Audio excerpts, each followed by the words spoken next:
Buenas tardes a todos. Primero estoy grabando y compartiendo mi homilia esta noche, porque es algo que quiero hacer de todos modos, pero también porque la misa estuvo notablemente vacía este fin de semana, y así información importante que necesitar saber. El Evangelio de hoy comienza justo después de la historia del camino de Emmaús. Los dos discípulos que se habían encontrado con Jesús en el camino a Emmaús acababan de regresar al grupo y lo están cantando, seguramente con gran energía y emoción, como se encontraron con Jesús y lo conocieron en la fracción del pan. Estaban en medio de esta emocionante narración cuando la historia de repente se vuelve real, con Jesús parado justo entre ellos. Están tan atónitos que no pueden creerlo. Apenas creyeron la historia que les estaba contando, y ahora se ven inmersos en la historia. Ni siquiera pueden entenderlo. Conociendo su dificultad, Jesús les da algunas formas sólidas y literalmente tangibles de profundizar su fe en Él. Le permite ver y tocar sus manos y pies, incluso como delante de ellos para demostrar que no es un fantasma. En este mismo Jesús que viene a nuestro medio en cada misa, se nos da a conocer en la fracción del pan, es decir, su cuerpo y sangre verdaderamente presente en la Eucaristía. Pero, al igual que los discípulos, a menudo necesitamos ayuda para creer. Por lo tanto, quiero tomarme un momento para hablar de algunas cosas sólidas y tangibles sobre la misa que pueden ayudarnos a comprender y enfatizar esta realidad de Jesús. Cuando ingrese a la iglesia, notará que hay fuentes de agua bendita colocados de manera que es enfrente a usted cuando ingrese. Lo que también notará es que esta posición hace que sea bastante incómodo alcanzarlos a salir de la iglesia. En realidad, este es el propósito. En el camino, nos bendecimos con agua bendita para recordar que somos lavados por Cristo. Pero durante la misa, lo recibimos literalmente en la Eucaristía y por lo tanto ya no necesitamos el símbolo de lavado. Literalmente fuimos lavados por su sangre. El agua bendita después de la Eucaristía es como una ensalada tras un postre. Puedes hacerlo si quieres, no es un pecado, pero no tiene sentido. Una vez que comienza la misa, se realiza el rito penitencial, la gloria y la oración de apertura, llamado colecta. Nos reúne ante Dios. Puedes notar que en este punto me vuelvo más hacia el altar, a menos hacia ti en los bancos. Esto se debe al que el sacerdote pasa de dirigirse a la gente a dirigirse a Dios. Y por eso trato de que mi gesto refleje esa diferencia.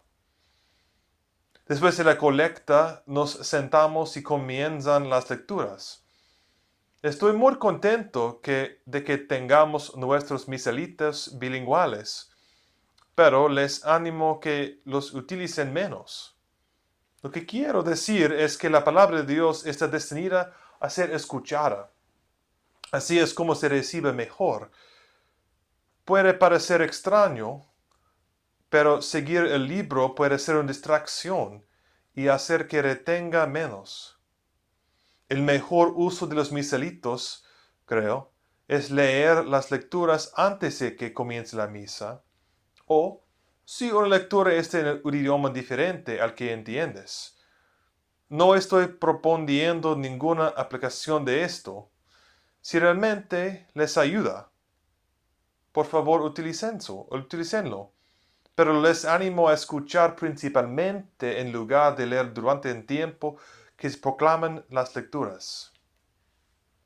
Después de las lecturas, homilia, credo y oraciones universales, pasamos a la liturgia de la Eucaristía, la actividad de la última cena y la pasión de nuestro Señor. En este momento, el sacerdote está funcionando como su representante ante Dios, el que es designado y ungido para hablar con Dios por usted, para sacrificar en su nombre. Notarás que todas las palabras que dice el sacerdote en el altar, con solo unas pocas excepciones, están dirigidas a Dios mismo. En dos momentos, sin embargo, se habla a la gente, así de la paz, el Señor esté con ustedes. Y luego, poco después, cuando muestra la hostia y el cáliz, ese es el Cordero de Dios. Con la diferencia que mencioné antes con la colecta. A veces el sacerdote habla a la gente, pero la mayor parte del tiempo le habla a Dios. Como nuestro santuario es instalado actualmente, esa diferencia de hablar con Dios versus hablarle a la gente no se puede distinguir visualmente por mi forma de verme. Pero curiosamente, si lees atentamente el misal, en esos dos momentos que acabamos de mencionar, el Señor esté con ustedes y el ese es el Cordero de Dios, indica que el sacerdote se vuelva y mira al pueblo. Y se debe volverse para mirar a la gente.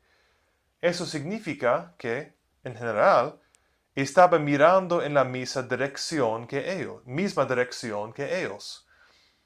Desde mi perspectiva, es muy bonito que el sacerdote se enfrente al crucifijo durante la misa. Quizás lo hayas visto en misas desde la capilla de la Lectoria. Me gustaría mostrarles la misa en esta manera aquí en algún momento, pero no hoy.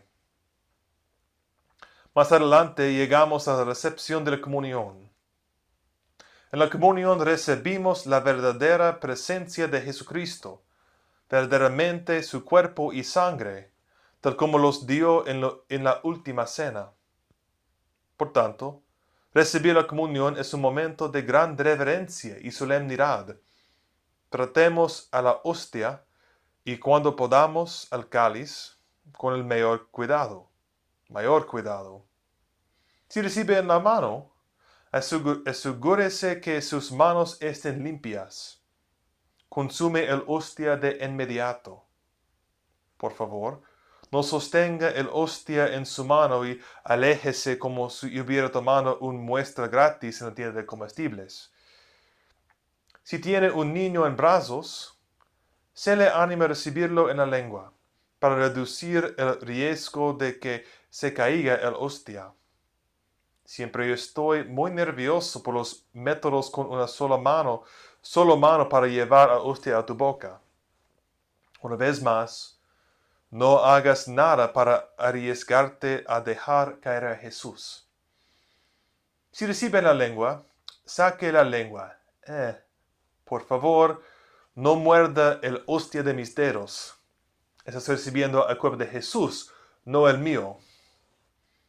Algunos, en cambio, no llegan a la comunión en absoluto. Entiendo que esto es por reverencia, que no se ha confesado lo suficiente recientemente, o quizás no estás casado en la iglesia. Sea lo que sea, vamos a arreglarlo. Me alegro de que estás en misa, pero hay grandes gracias de Dios que te estás perdiendo. Sí que esto es quizás muchos para digerir, pero presento estas cosas no como una lista de demás o regulaciones estrictas, sino como formas sólidas y literalmente tangibles en las que podemos llegar a una comprensión y apreciación más profunda de lo que hacemos en cada misa y crecer en nuestra devoción a la verdad de quién es Jesús. Una nota final sobre el significado de la misa. El arzobispo, como nuestro pastor, has decidido que este es el último fin de semana para la dispensa de la obligación dominical. Para decirlo al revés, este es el último fin de semana en el que no es un pecado grave no venir a misa. Sin embargo, si siguen aplicando las exenciones habituales, tal como lo hacían antes de la pandemia, los que están enfermos, quienes son cuidadores de lo enfermo, los confiados en casa, aquellos que son vulnerables debido a la edad, la salud o la ansiedad severa por enfermarse. Y se ha dado un criterio adicional de cualquier persona que no puede recibir una vacuna COVID en este momento, por ejemplo, mujeres embarazadas. Si ninguna de esas cosas te aplica, debe estar en misa, y es un pecado grave no venir sin una razón grave. Es mi deber decirte esto, pero también es su deber transmitir esto a sus hermanos y hermanas en Cristo que necesitan saberlo. Me preocupan las muchas personas que faltaron a la misa este fin de semana.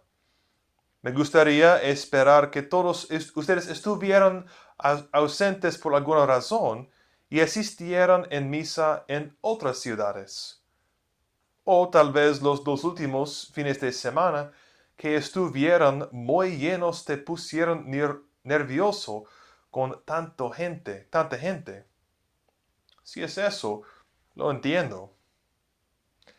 Sin embargo, me temo que al menos parte de ese tiene que ver a que prom fue anoche. Diré con amor, pero con claridad, que no es motivo para faltar a misa. Saltarse misa porque te quedaste despierto hasta tarde es un evento, es un pecado. Conozco paramédicos que vienen a misa por la mañana de camino a casa después de su turno de noche. Así que es posible. Incluso si estás medio dormido en los bancos, estaré feliz de que estás aquí. A lo largo de la pandemia, muchos se han acostumbrado a no asistir a misa o ser muy flexibles con respecto a la asistencia a las mismas. Muchos necesitan ser llamados al volver a lo que es verdaderamente importante. ¿Qué hace todo por nosotros? Esto por nosotros. Al final de esta aparición con los discípulos, Jesús enfatiza la importancia de que el perdón de los pecados sea predicado en su nombre en todas las naciones. Una celebración de la misa reverente e enfocada nos ayudará a volvernos a Dios para el perdón de nuestros pecados, y luego esa gracia se desbordará al resto del mundo. Si nos quejamos de que el mundo se está alejando de Jesús, primero debemos volvernos hacia nosotros mismos, o de lo contrario nadie lo seguirá. Cuando celebramos misa con regularidad y reverencia, afirmamos la paradoja del cristianismo.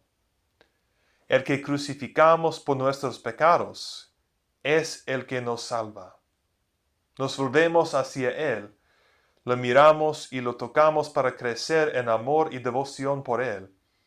Cuando hagamos esto, Él estará presente en medio y dirá: la paz esté con ustedes.